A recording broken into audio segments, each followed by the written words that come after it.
Exodus chapter 8. Then the Lord said to Moses, "Go back to Pharaoh and announce to him, 'This is what the Lord says. Let my people go, so they can worship me.' If you refuse to let them go, I will send a plague of frogs across your entire land. The Nile River will swarm with frogs. They will come up out of the river and into your palace, even into your bedroom and onto your bed. They will enter the houses of your officials and your people. They will even jump into your ovens and your kneading bowls. Frogs will jump on you, your people, and all your officials."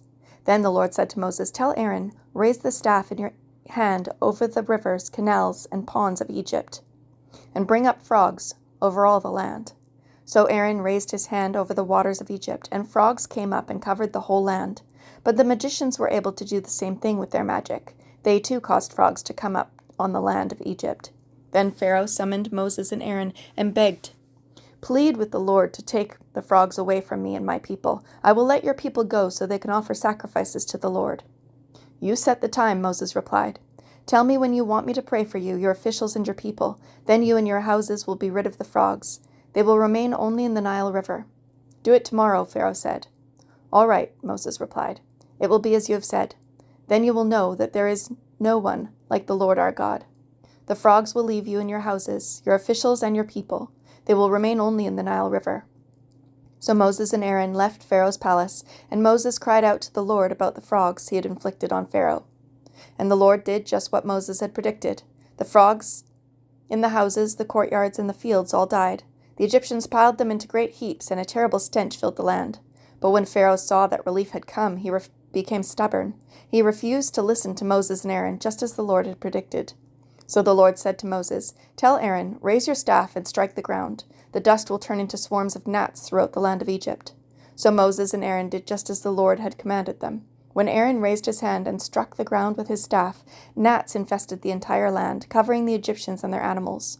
All the dust in the land of Egypt turned into gnats.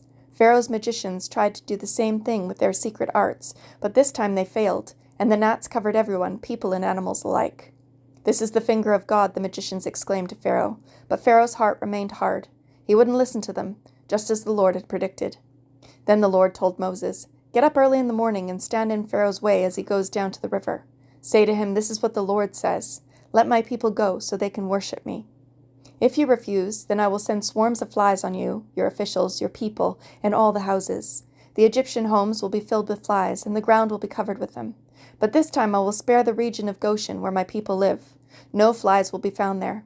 Then you will know that I am the Lord, and that I am present even in the heart of your land. I will make a clear distinction between my people and your people. This miraculous sign will happen tomorrow." And the Lord did just as he had said. A thick swarm of flies filled Pharaoh's palace and the houses of his officials. The whole land of Egypt was thrown into chaos by the flies. Pharaoh called for Moses and Aaron. "All right, go ahead and offer your sacrifices to your God," he said, "but do it here in this land." But Moses replied, "That wouldn't be right. The Egyptians detest the sacrifices that we offer to the Lord our God. Look, if we offer our sacrifices here where the Egyptians can see us, they will stone us. We must take a 3-day trip into the wilderness to offer sacrifices to the Lord our God, just as he has commanded us." "All right, go ahead," Pharaoh replied. "I will let you go into the wilderness to offer sacrifices to the Lord your God. But don't go too far away. Now hurry and pray for me." Moses answered, "As soon as I leave you, I will pray to the Lord, and tomorrow the swarms of flies will disappear from you and your officials and all your people. But I'm warning you, Pharaoh. Don't lie to us again and refuse to let the people go to sacrifice to the Lord." So Moses left Pharaoh's palace and pleaded with the Lord to remove all the flies. And the Lord did as Moses asked and caused the swarms of flies to disappear from Pharaoh, his officials, and his people. Not a single fly remained. But Pharaoh again became stubborn and refused to let the people go.